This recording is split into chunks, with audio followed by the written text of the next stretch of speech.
Good morning, Gamecock fans. Today is Tuesday, terrible Tuesday, July 22nd, the year of our Lord 2025.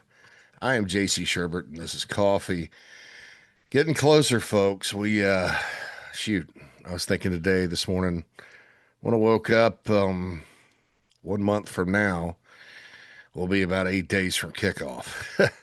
It gets here fast, and then it goes so fast. Now, the last 2 weeks before kickoff, they're going to go slow, like they always do. And then we'll get to the season. We'll all blink. Carolina will be playing Clemson Thanksgiving weekend. Hopefully, there's some sort of postseason. The holidays will be here. It's always a little bit better around the holidays. I love the holidays because my birthday is the day after Christmas, and you got Christmas, you got my birthday, you got New Year's. And then I decided to add another holiday to it because my anniversary is December 30th. So that last week's pretty good. So hopefully we're getting ready for a playoff quarterfinal game in a major bowl. That would be special, wouldn't it? Hopefully, if we dare to dream about that.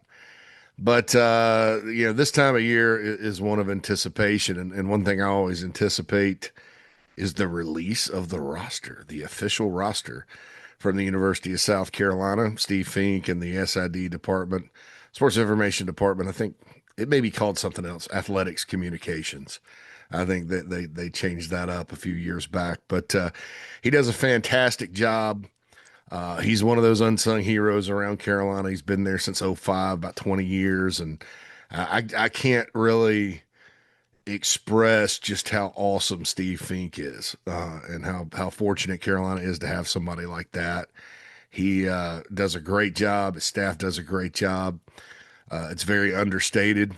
You know, they don't get quite as much attention as the social media team these days because of the world we live in. But the media guide's always great, and rosters are always good, and he's always been really good to us. You know, me with the bigspur.com for 18 years, and also with Chief Sports, you know, those guys getting us guests and things like that. Can't express just how awesome Steve Fink is.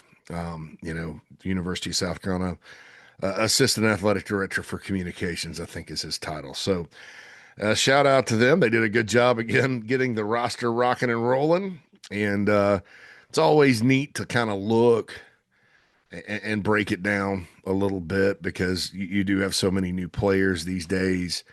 It's something that's relevant. You got to look at it to kind of see how some of these new guys measure in, stack up, you know, some of these heights and weights. And I don't know that there'll be new heights and weights between now and the season. Some of these are the same as they were in the spring. So if they update those, that's fine. And there's new information here, and we're going to talk about it. But as far as the sizes go, that there are several that are the same. Most of them actually are. So, but we'll go through because some things still stand out, and we'll combine the hard data that came off the roster with some conversation here on coffee this morning because roster is important. That's what we talk about most of the time when the season is not in session is roster. I say it all the time. You know, people ask me, why do you cover recruiting? Why is recruiting important? I was like, well, because, and how is it a viable business was once was something I used to get. I kind of wish these days it wasn't as popular of a business because it was a little easier back then when you kind of had a cottage industry. But it's because college football is different in many ways. Most teams schedule 12 games. If you're fortunate, you get to play 13. If you're really fortunate, you get to play more than 13. But most schedule 12. And so there's 353 non-game days scheduled every year. So what do we talk about?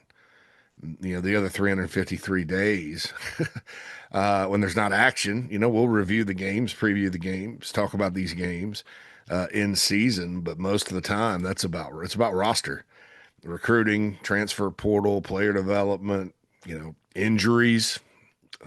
Hate to even use that word, but that's what you talk about. So That's what we're going to talk about today. Carolina's got a lot of new players again, portal wise. Also, the incoming freshman class is on the larger side.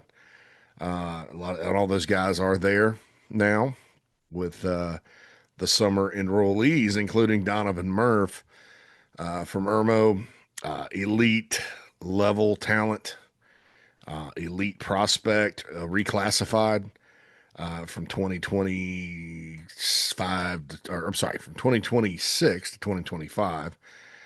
He's 6'2", 195. Or I'm sorry, yeah, 6'2", 195 is what he's listed as. Big bodied player.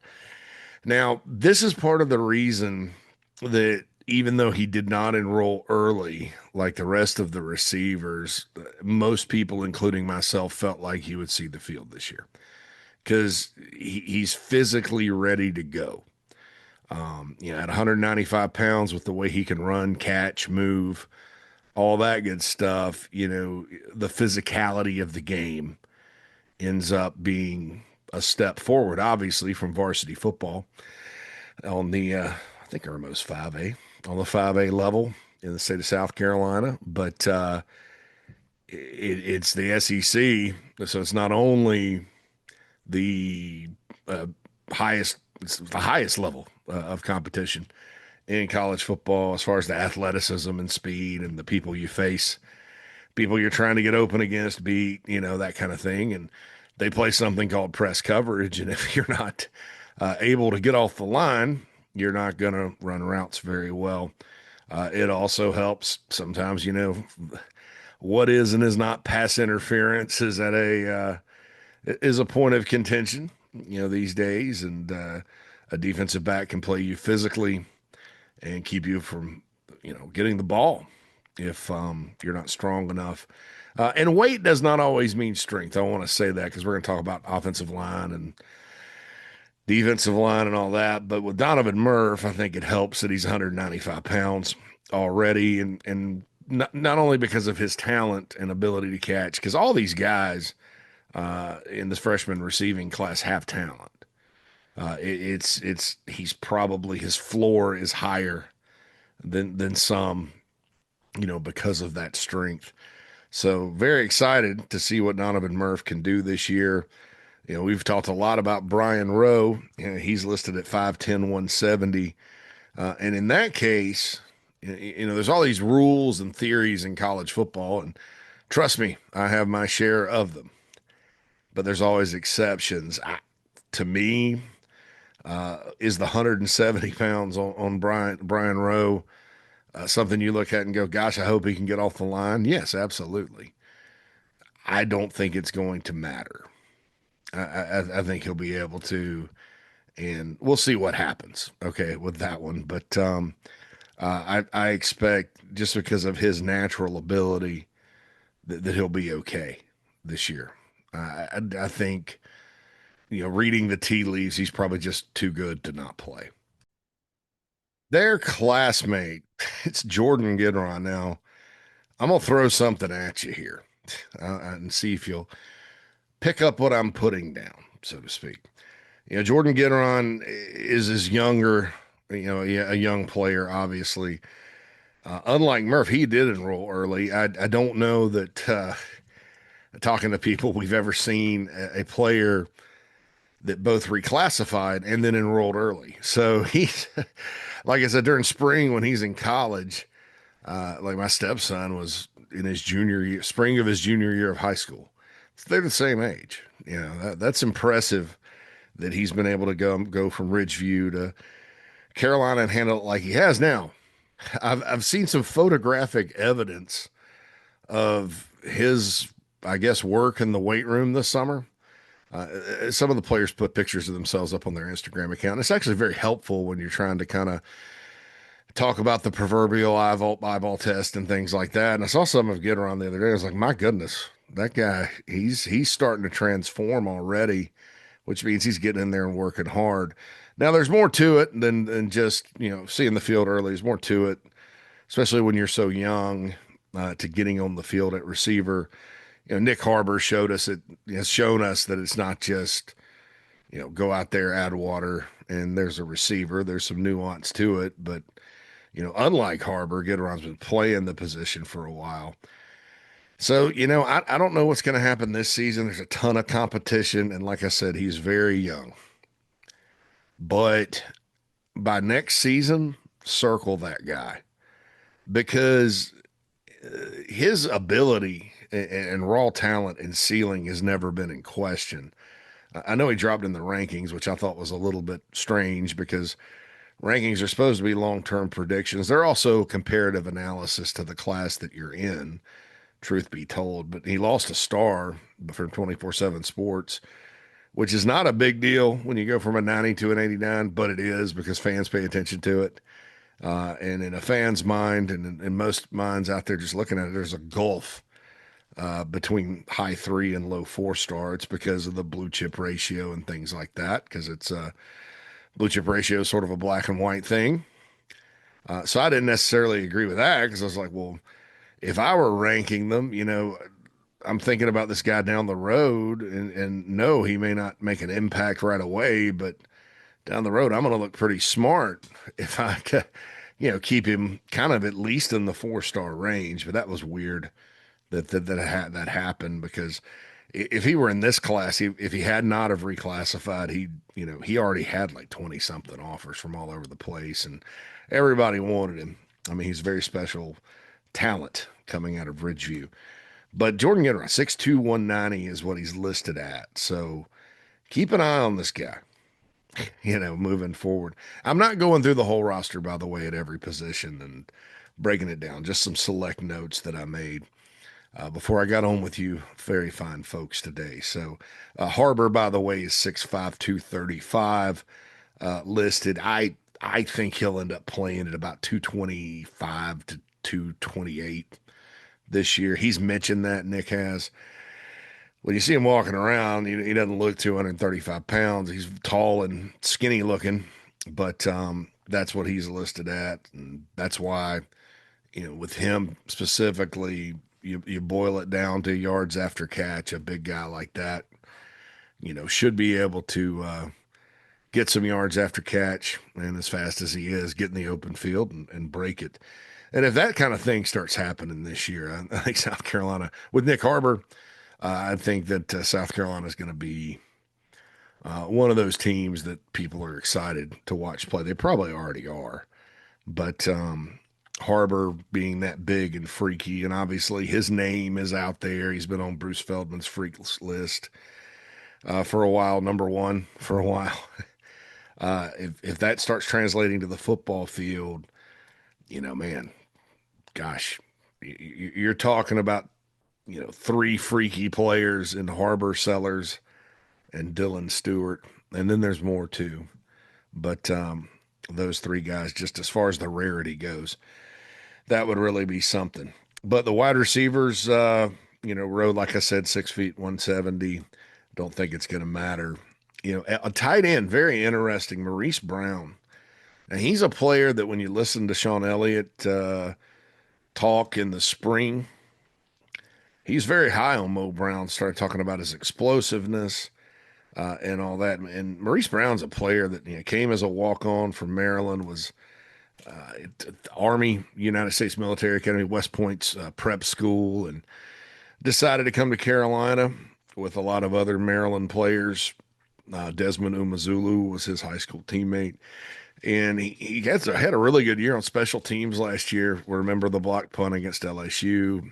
He got him a touchdown at one point. Really good blocking guy. In the bowl, we've talked about this. Mike Shula used a lead blocker, and it was Brown as kind of an H-back type. Carolina really hadn't had that kind of guy. Nate Atkins did a little bit. I guess you could call Jaheim Bell an H-back type that season too, but he basically was a full-time running back. But Maurice Brown's that type of guy. I think you're going to see him in some two-back sets. And I was encouraged by what Elliott said about his explosiveness. I knew he's an explosive athlete, but I believe Elliott was talking about the open field. And, man, that's a guy that to keep an eye on that maybe we're not talking about as much. I know he'll still be a special teams demon. He's listed at 6'4", 240. Doesn't look quite 6'4" to me, but I hadn't stood next to him. So hell, I don't know. I'm just going by what they said. Sometimes in college these days, guys will get to the draft or the combine, and then they'll be a couple inches off or something like that. It doesn't matter. But 6'4", 240, even he's 6'2" and a half, 240. That's perfect size for that H-back spot. And I'm sure he'll work his way in at tight end as well. They seem to really like him as kind of a do-it-all player. So, maybe he'll be the next Nate Adkins, but won't take as long to emerge, right? So we'll see what happens. But Maurice Brown the second, 6'4", 240. Michael Smith, who a lot of people have projected as the starter. To that I say, do not count out Jordan Dingle or Brown or Brady Hunt.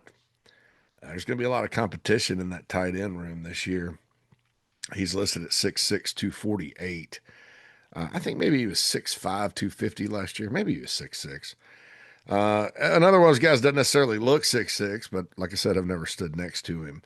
Michael Smith last season, I thought, heck, he actually was the starter in some games as a true freshman. Started the first one, I believe. He's got all the ability in the world. With Josh Simon being the leading receiver and eating up a lot of snaps, and then Smith got hurt, and he actually missed the spring with an injury. If he can stay healthy, I think he could do some big things. As kind of the heir apparent, different style tight end than Josh Simon. If there's a guy, if I'm looking at the roster right now, if there's a guy that more compares to Josh Simon tight end style wise, in other words, a Jared Cook. Josh Simon was a lot like Jared Cook with some other attributes that were different than Jared when Jared was here. Of course, Jared played in the NFL for forever. I still remember when they recruited him out of North Gwinnett. They beat Mississippi State on him, Spurrier's first class. And they thought wide receiver initially, and then he got too big, and they put him at tight end. And boy, he was important. And I know he dropped a pass against Auburn, folks. I know everybody. I know there's about 8 of you out there that said that whenever I mentioned how good he was at Carolina.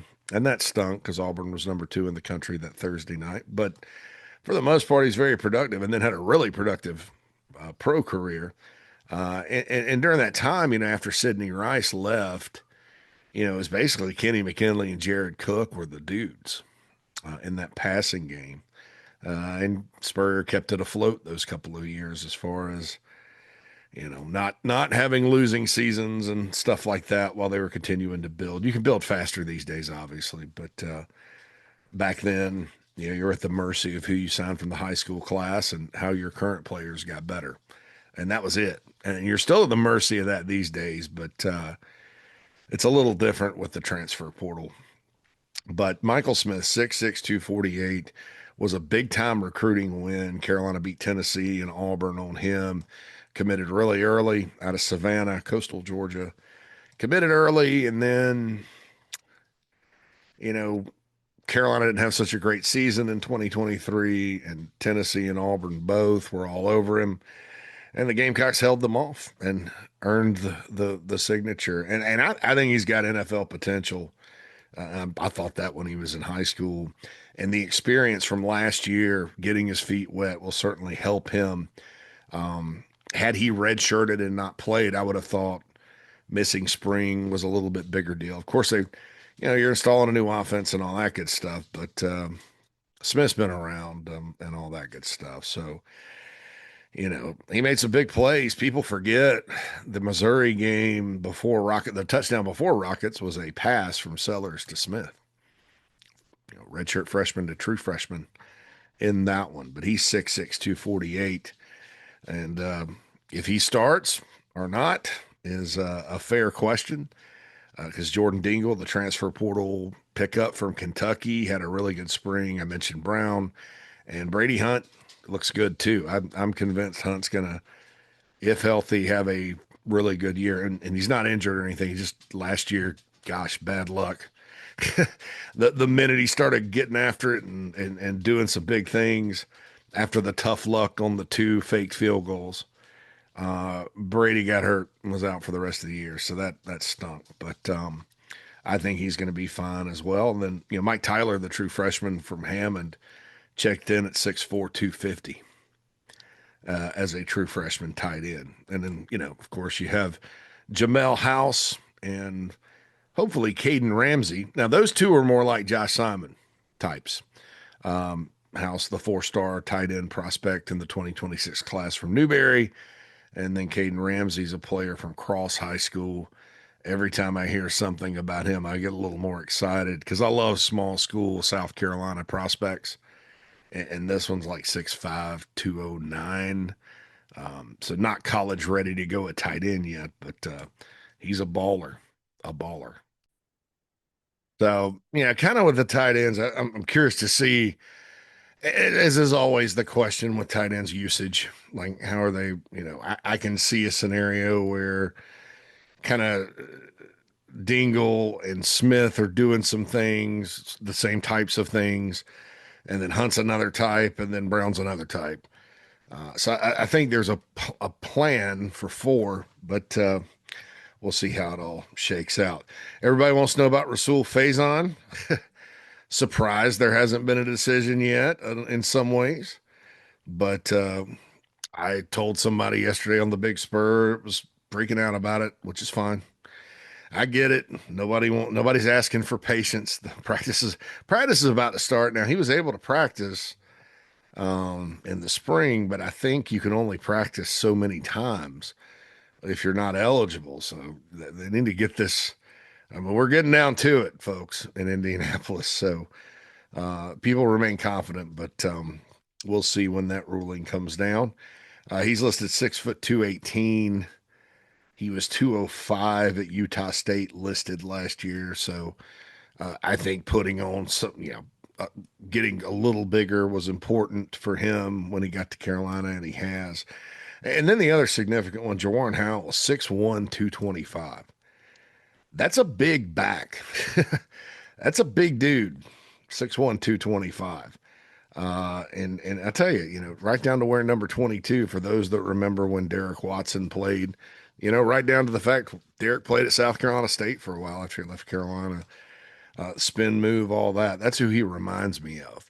But like I said, for Jawan Howell and Michael Fuller, the two youngish backs on the roster, the important thing is just keep hanging in the playbook, keep learning assignments, because I think the better they learn their assignments, the better the chances they're going to see the field this season. But 6'1", 225, that's a big back. Lenore Sellers is 6'3", 240. Don't think that's a surprise. I think he was listed at 245 last year, so he's leaned up. He's another one that when you look at him, and there's been video and things out there of him throwing with no pads on, doesn't look 244. And when you watch him run in the open field, he certainly does not look 244. A lot of people want to compare him to like bulkier quarterbacks. Steve McNair comes to mind, a great player. I haven't seen any of these bigger guys. Maybe Cam Newton to a certain extent, but even at that, when Cam ran the ball, he was much more. I don't know. He was elusive. But Lenore's, when he tucks the ball and runs, he looks like Pat White or Michael Vick as far as being, turning into that guy that's ultra quick. And he showed some of that quickness. I don't know. There's just not many people like him. I know the tendency is to compare, and there's a lot of comparisons. And he was asked that question a million times and answered Cam Newton. But as far as just when you watch him run, there's no planet where he looks 244 pounds in the open field. He's not lumbering at all. And a lot of 244-pound guys that can run, bigger quarterbacks that can run, are they're more like locomotives. They're fast, and they can make people miss, but not like electric like that. I mean, go back and look at some of those runs. There's an extra gear there when Lenore is running, like the acceleration. Chris Fowler mentioned it when Lenore's was running a 75-yard touchdown against LSU early in the year. There goes the acceleration, and that's big for him. The acceleration and the ability to cut. That's probably why some people that aren't smart say, "Oh, he's a running back." Well, he turns into a pretty good one, except for ball security, and obviously that's got to happen. That's got to be better this year. But he turns into one when he starts running. I mean, it's impressive. But 6'3", 240 for him. Aaron Nolan at 6'3", 225. I thought that was interesting. He does not look that big again, but that's a good size for him at quarterback. Get this, Max Kelly, the freshman kicker from Gallatin, Tennessee. I've said since the spring, I think Mason Love will be the kicker and the punter. But Max Kelly, 6'2", 223. Channel your inner Ryan Suckup. Remember, Ryan was a big kicker, a big dude at kicker. So that's a big freshman kicker. Most kickers, and of course, I grew up in the 80s, and my favorite kicker was Reggie Ho from Notre Dame. He was tiny. Most kickers aren't very big dudes. This is a big dude, which hopefully translates to leg strength. But he's one that did not come in early, but they recruited him. He's a scholarship guy. So now with Kamari Blair, they've technically gotten a kid from Tennessee 2 years in a row, and I guess Clarksville's kind of part of the Nashville metropolitan statistical area. I'd have to double check that. I don't have it in front of me, like most things, but Gallatin definitely is where Max Kelly's from. That's 2 for 2 out of Nashville the last 2 years. Kind of gets lost. We don't always pay attention to kicker and special teams recruiting. The Gamecocks have a long snapper from Wisconsin. How about that? Wisconsin. So that's good. Defensive back, one thing that caught my eye, Kelvin Hunter at 6 foot 200. I was kind of under the impression, without looking at what he weighed in last year, he's a little bigger than that. But I think that's a good thing because Kelvin was kind of playing the nickel last year. He's a good hitter. I mean, very physical. If you watch his film from West Florence, was a 4-star guy. So maybe he's probably leaned up a little bit moving back. And he's in that mix with David Boosie and Peyton Williams to see who starts opposite DQ Smith. There may be some other folks that are thrown in there as well. So I thought that was interesting. And then the forgotten man, Zabari Sandy, forgotten because I think in, what was it? Which class? 23. He was, I think, the first commit from He's a Washington, D.C. kid.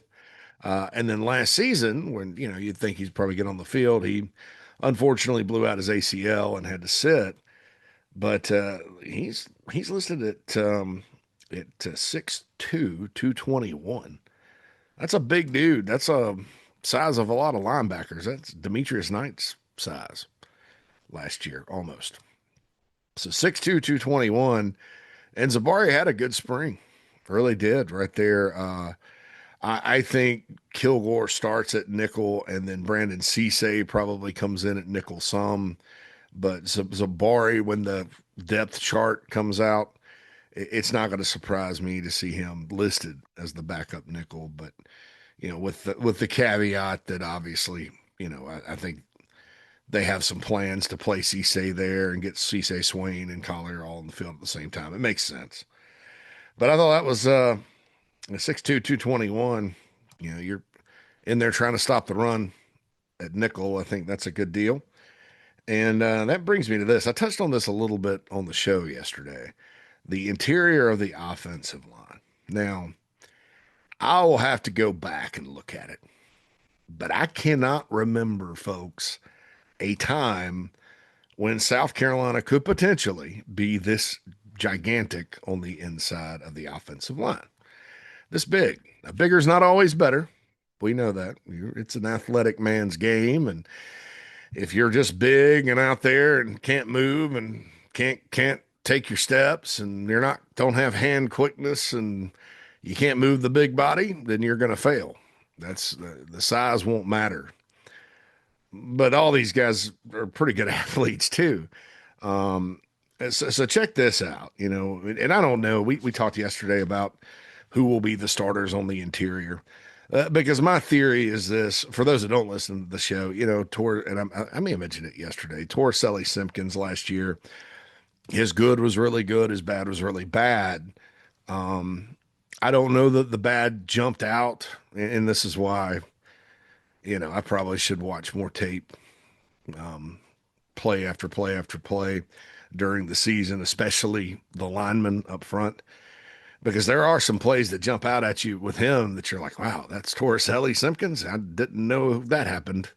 Especially in the Clemson game, Missouri game. I mean, there's some games where and some of that could have been the mental side. I mean, he's with the Saints now. I think he could make the roster. He looks like $1 million. I still was surprised he wasn't drafted, but maybe that's what they picked up on watching game tape is that it was feast or famine in a lot of ways.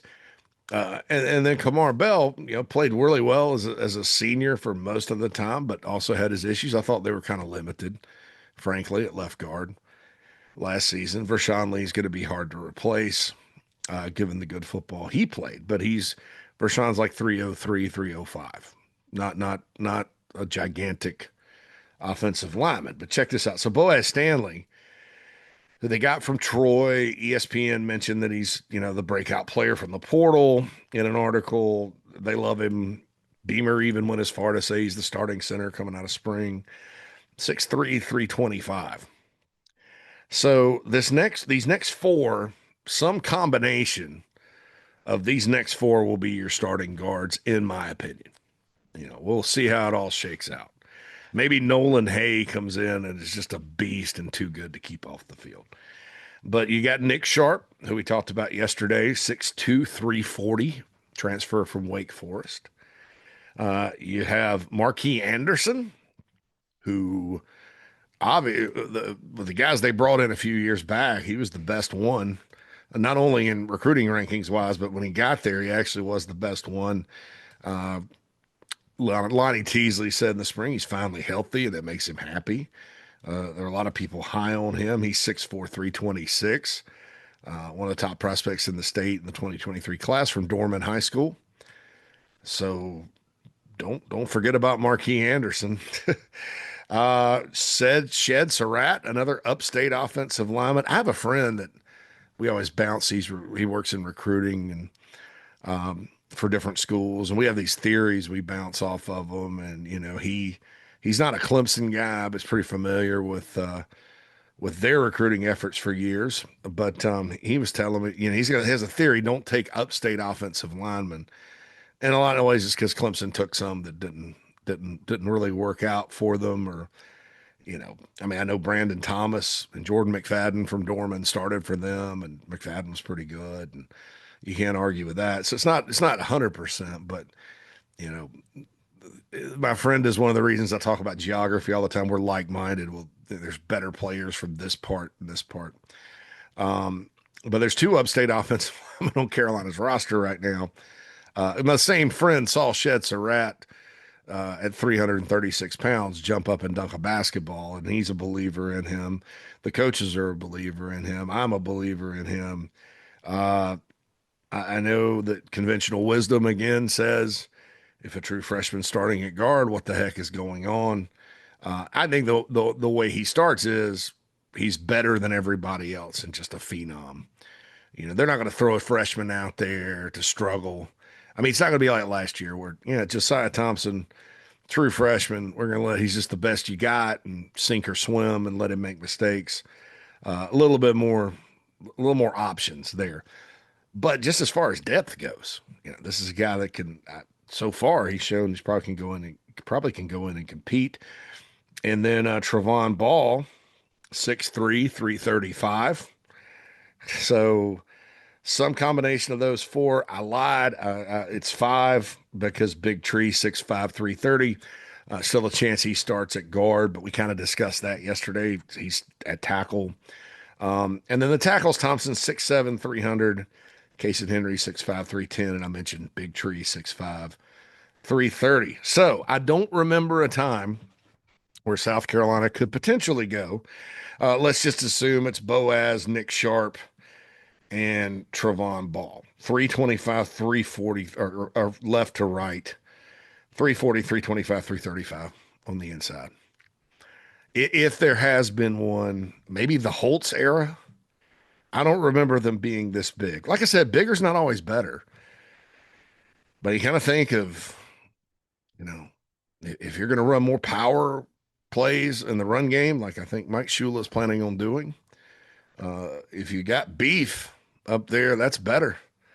You can wear you can wear as even if they substitute, you can wear down a defense that way, especially if you can run the football, and especially if they spend a lot of energy trying to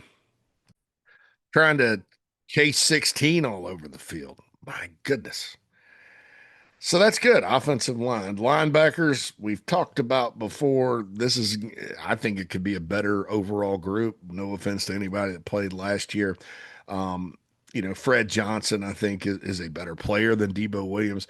I'll tell you what Debo Williams is really good at that I don't know yet about Fred, because Fred's a taller, longer guy. Debo was a kind of a shorter missile type guy.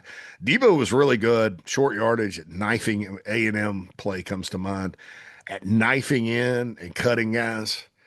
He'd almost disappear in the pile and make big hits. So and those were noticeable. I mean, I thought Debo Williams had a fantastic career here and is an outstanding human. Um, Sometimes you're just making comparisons, and Fred Johnson to me, could be an upgrade. But that part of it I haven't seen from Fred Johnson yet. But he's 6'3", 244. If Nick Harbor plays like the freak he is, and you got Sellers and you got Stewart, and then you throw Fred Johnson in there, there's some monsters out there. Monster, by the way, is a good term for football players. Sean Murphy, who you hear more and more about, the Florida State transfer, who started his career at Alabama from Manassas, Virginia, Northern Virginia player, was one of the top linebacker recruits in the country. Nick Saban wanted him. That's good enough for anybody. It's not like Saban batted 1,000, but there's some coaches you may trust more than others. 6'3", 231. And then another Alabama guy that came directly from Alabama, also recruited by Nick Saban, played for Kalen DeBoer last year, Justin Okoronkwo from Germany. He's listed exactly the same, 6'3", 231. Jerron Willis, 6'2", 254. I believe those will be your top four linebackers this year. On the edge, two guys we've talked about a lot, JT here and Dazu Mazulu. Those are kind of assuming Brian Thomas Jr. He's 6'2", 249, by the way. And Dylan's 6'6", 248. Dylan Stewart. These are probably your second wave. And forgive me on the show for not talking about Clowney and Wilson. By the way, Clowney's listed 6'4", 255, and Wilson 6'4", 230. That's the two guys they brought in from the portal after spring.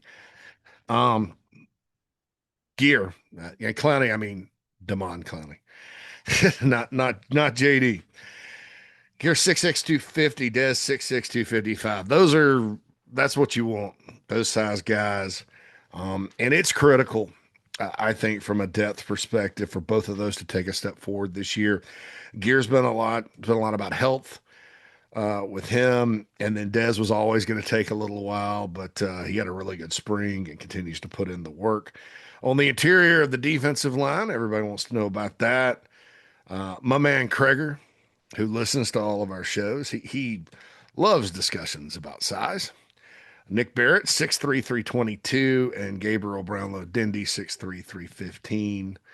I did hear Monkel Goodwine was up to about 315 the other day from a contact, but I don't think he's listed as that. So there's a bigger football team in some instances. It's a longer, taller football team in some cases. They also kind of have some new titles on the coaching staff that maybe we're not aware of. Sterling Lucas is now the defensive run game coordinator. Torian Gray, the defensive pass game coordinator, along with their position coach, coaching responsibilities. Mike Fury I think we knew this, the offensive passing game coordinator, and you knew Sean Elliott was the run game coordinator.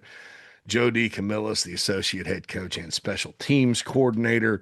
Um, and then they changed positions. They used to write out edge for the edge or defensive end. So now it's ER, edge rusher. So that sounds like a rugby, a rugby position, edge rusher. I mean, it's a football position. We've said that before, but ER, I don't know, it kind of threw some folks off. All right, so there you go. There's the roster ramblings for this season. I hope you enjoyed this episode of Coffee. We'll be along with the show later. JC Shurburtt is out. Holla at you soon.